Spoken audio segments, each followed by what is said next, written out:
Hello everyone, welcome back to our YouTube channel unique classes. जैसे कि आप सभी को पता है कि हमारे यूट्यूब चैनल यूनिक क्लासेस पर एसओएससी की प्रिपरेशन कराई जाती है। तो आज हम बात करते हैं 2024 से 25 के सेशन के लिए, क्लास 9 के लिए। जैसा कि हम कोई भी एग्ज़ाम अगर क्रैक करना चाहते हैं तो बच्चों के मन में एक छोटा सा क्वेश्चन होता है कि इस एग्ज़ाम को क्रैक करने के लिए कौन सी बेस्ट बुक है, यानी कि हम कौन सी ऐसी बुक से पढ़ें कि हमारा ये वाला एग्जाम क्लियर हो जाए, यानी कि हमें एडमिशन मिल जाए एसओएससी के अंदर। सभी बच्चों के मन में एक क्वेश्चन जरूर होता है कि कौन सी बुक है ऐसी जिससे हम पढ़ें, जो बुक सबसे अलग हो, जो बुक हमारी किस्मत खोलने वाली हो, यानी कि केवल हम उसे पढ़ें और हमारा सारा काम हो जाए, हमें फिर कुछ और पढ़ने की जरूरत ना हो। तो अगर आप सभी के मन में भी ये क्वेश्चंस उठ रहा है, ये क्वेश्चंस आ रहे हैं कि हमें कौन सी बुक करनी चाहिए, कौन सी हमारे लिए बेस्ट है, बेस्ट बुक कौन सी है, तो आप बिल्कुल सही वीडियो पर आए हो। जैसा कि आप सभी को पता है कि हमने इस साल ठान लिया है कि हमें हर बच्चे को एसओएससी में सिलेक्शन दिला के रहना है, अगर वो अपनी सच्चे दिल से तैयारी कर रहा है तो ठीक है। तो अगर आप भी अपनी प्रेपरेशन करना स्टार्ट कर चुके हैं और आपको ये जानना जरूरी है कि आपके लिए बेस्ट बुक कौन सी है ताकि आप अपना एसओएससी का एग्जाम अच्छे से क्रैक कर सकें और आप उसको स्टार्टिंग से पढ़ें और अपना एसओएससी का एग्जाम आप ऐसे चुटकियों में क्रैक कर लें। अब चुटकियों की बात चुटकियों की तो नहीं होती है, क्योंकि उसके लिए मेहनत करनी पड़ती है, राइट। और मेहनत के साथ साथ आपको थोड़ी सी स्मार्टनेस की भी ज़रूरत है, क्योंकि अगर हम किसी भी एग्जाम को कर रहे हैं, किसी भी चीज़ के लिए हम प्रिपरेशन कर रहे हैं, तो आपके लिए पढ़ाई ज़रूरी तो है, साथ ही साथ आपके लिए आपका एक माइंड सेट, एक स्ट्रैटेजी और कुछ बेस्ट बुक आपके लिए बहुत इंपॉर्टेंट है। अब आप सभी सोच रहे होंगे कि मैम ने बेस्ट बुक तो बहुत कर दिया, लेकिन अभी तक तो कुछ भी नहीं बताया, ना ही मेरे हाथ में कोई बुक है, मेरे हाथ तो ऐसे खाली है ना। तो मेरे हाथ में कोई बुक होगी भी नहीं। क्यों? क्योंकि मैं आपको साफ बता देती हूँ, इस वीडियो को देखने के बाद आपके दिमाग से, आपके ये जो छोटा सा दिमाग है, इससे एक चीज निकल जानी चाहिए कि एनसीईआरटी जो है, एनसीईआरटी जो है, उसके अलावा अगर आप कहीं से भी कोई बेस्ट बुक निकाल कर लाते हैं तो मेरा नाम बदल देना। एनसीईआरटी अगर आप कर लोगे और एनसीईआरटी को पूरा अच्छे से कर रहे हो, एनसीईआरटी का मतलब क्या है, एनसीईआरटी जो है बहुत अच्छे से करनी है।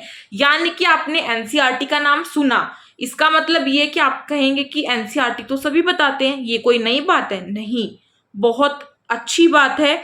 और मैं कह सकती हूँ कि अगर आप एनसीईआरटी को करते हो फॉलो और एनसीईआरटी को पूरा कंप्लीट करते हो तो आपको किसी दूसरी बुक की जरूरत नहीं है।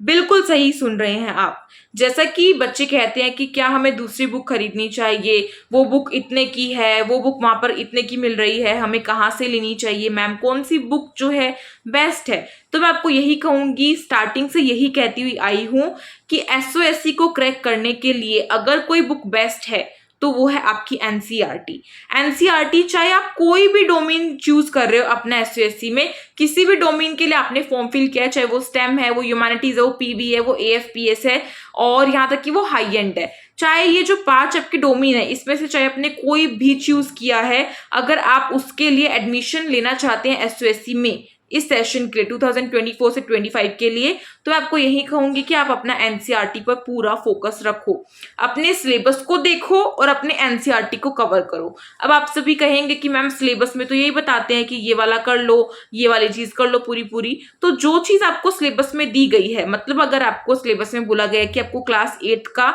साइंस करना है, क्लास 8 का मैथ्स करना है, तो आपको वो पूरा करना है।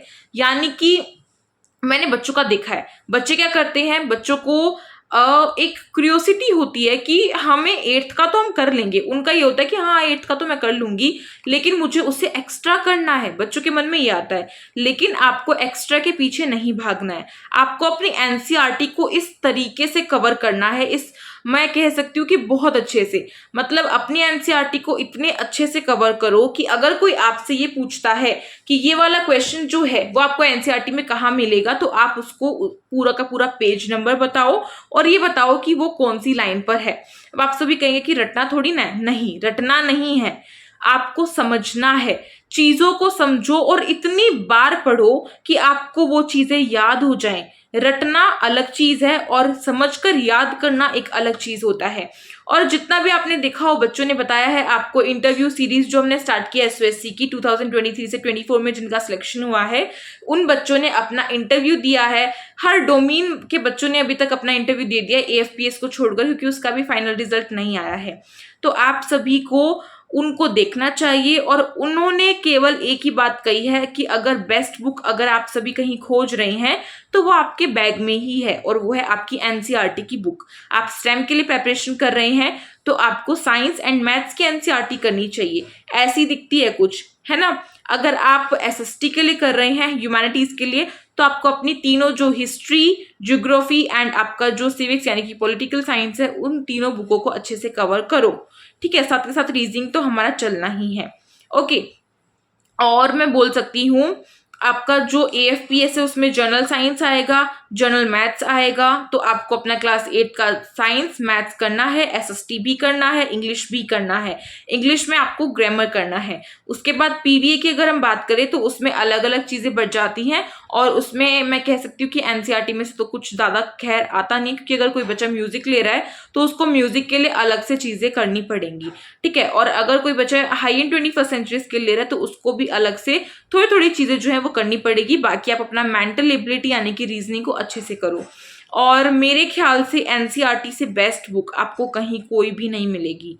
इनफैक्ट अगर बच्चों के मन में ये क्वेश्चन होता है कि एनसीईआरटी तो है, ठीक है, एनसीईआरटी तो हम करेंगे, हमें एनसीईआरटी तो करनी है, लेकिन कोई और बुक हो जिसे हम करें, तो अगर आपके मन में ये चीज आ रही है ना कि कोई और बुक हो, वो गलत है। क्योंकि अगर आप अपनी एनसीईआरटी को अच्छे से कर रहे हो, ये जो इतनी सी बुक होती है ना, ये इनफ होती है किसी भी एग्जाम को क्लियर करने के लिए। आपने बड़े बड़े एग्जाम्स देखे हुए, तो एसओएससी है, नीट हो गया, आपका यूपीएससी हो गया, आपका टीचिंग का कोई एग्जाम हो गया, उसके लिए भी आपको एनसीईआरटी को ही पढ़ना पड़ता है, राइट। तो आपको एसओएससी के लिए भी पढ़ना है, उसमें तो आपको स्पेशली मेंशन किया हुआ है कि क्लास 8 का साइंस, क्लास 8 की मैथ्स, इस तरीके से, ठीक है। तो आपको एनसीईआरटी करनी है, और एनसीईआरटी की जो इतनी सी बुक होती है ना, उसी बुक से सभी की सभी रेफरेंस बुक्स बनती हैं। तो अपने मन में कभी ये मत लाना कि मैंने ओनली एनसीईआरटी की है तो क्या मेरा सिलेक्शन होगा। बिल्कुल सिलेक्शन होगा, क्योंकि इस साल जितने बच्चों ने अपना एग्जाम दिया उन्होंने साफ यही बताया कि एनसीईआरटी से बाहर जो है कुछ भी नहीं आने वाला है। तो अपनी एनसीईआरटी को इतना अच्छे तरीके से करो कि आप अपना पूरा ठोक के ये कह सको कि हाँ, मेरे को एनसीईआरटी का एक एक पेज जो है मैंने अच्छे से किया हुआ है, और अब तो मेरा होगा ही, ठीक है। और साथ ही साथ आप हमारे जो, अगर आपको कोई भी दिक्कत होती है तो आप हमारी वीडियोस की हेल्प ले सकते हो। मैंने साइंस जो है बहुत अच्छे से कराई है, मैंने एक्सप्लेनेशन की वीडियोस बनाई है आपकी, और एमसीक्यूज मैंने आपके लिए कराए हैं। मैथमेटिक्स का भी मैंने पूरी पूरी कोशिश की थी आपको कराने की, जितना जितना हम जल्दी जल्दी करा सके मैंने कराया। और रीजनिंग जो है, रीजनिंग की अगर मैं बात करूँ तो रीजनिंग का आपको इतना मटेरियल मिलेगा यहाँ से कि आप सोच नहीं सकते हो। रीजनिंग का तो बहुत पड़ा हुआ है, तो उसको करो। जितनी आपको वीडियोस प्लेलिस्ट की मिलती है ना, नीचे कमेंट बॉक्स जो डिस्क्रिप्शन बॉक्स है उसमें से जितनी प्लेलिस्ट आपको मिलती है, लिंक सबको खोल कर देखना है, और उसमें से आपको रीजनिंग का जो मिलेगा, आपको रीजनिंग का जरूर करना है। ह्यूमैनिटीज की अगर बात करें तो ह्यूमैनिटीज का अगेन कहूंगी, मैंने हिंदी मीडियम और इंग्लिश मीडियम दोनों में कराया हुआ है, तो यहाँ से किसी को ये कहने का मौका नहीं मिलेगा कि मैम आपने हिंदी मीडियम में नहीं कराया, आपने इंग्लिश मीडियम में नहीं कराया, दोनों में कराया हुआ है। तो उनको जाकर देखो, वो आप सभी के लिए ही है। साथ ही साथ आप जो इंटरव्यू सीरीज है उनको देखो, उससे आपको थोड़ी सी हेल्प होगी। और मैंने अभी रिसेंटली कट ऑफ की वीडियो डाली थी, आपको यहाँ से थंबनेल दिख रहा होगा कि एसओएससी की 2023 की कट ऑफ क्या रही है, तो उसे आप देखो, जिससे कि आपको थोड़ा सा अंदाजा लगे कि कितनी आपकी कट ऑफ जो है वो जाती है, यानी कि आपको कितना अपना स्कोर जो है वो करना है। और सिलेबस की रही बात, तो सिलेबस भी मैं आपको बहुत जल्दी बताने वाली हूँ एसओएससी का, हर डोमेन के लिए कि आपका सिलेबस क्या होता है। तो तब तक के लिए आप सभी हमारे साथ जुड़कर रहें, टेलीग्राम ग्रुप को ज्वाइन कर लें, हमारे चैनल को सब्सक्राइब कर लें, वीडियो को लाइक कर सकते हो जल्दी से, और शेयर कर सकते हो अपने फ्रेंड्स में। कमेंट बॉक्स में अगर कोई भी दिक्कत है ना, तो जल्दी से कमेंट बॉक्स में कमेंट करो, कोई भी डाउट है तो करो, और अगर वीडियो अच्छी लगी हो तो भी आप कमेंट बॉक्स में बता सकते हो। और इस साल कमेंट बॉक्स को पूरा भर दो, यूनिक का नारा एसओएससी हमारा, ठीक है, इस नारे से पूरे कमेंट बॉक्स को भर दो, इतना कर दो, बहुत है। और अपनी एनसीईआरटी अच्छे से पढ़ लो, बहुत है। किसी भी अदर रेफरेंस बुक की आपको जरूरत ही नहीं है अगर आप एनसीईआरटी को अच्छे से पढ़ते हो तो, ठीक है। तो thank you so much for watching this video, stay tuned, मिलते हैं एक न्यू वीडियो के साथ।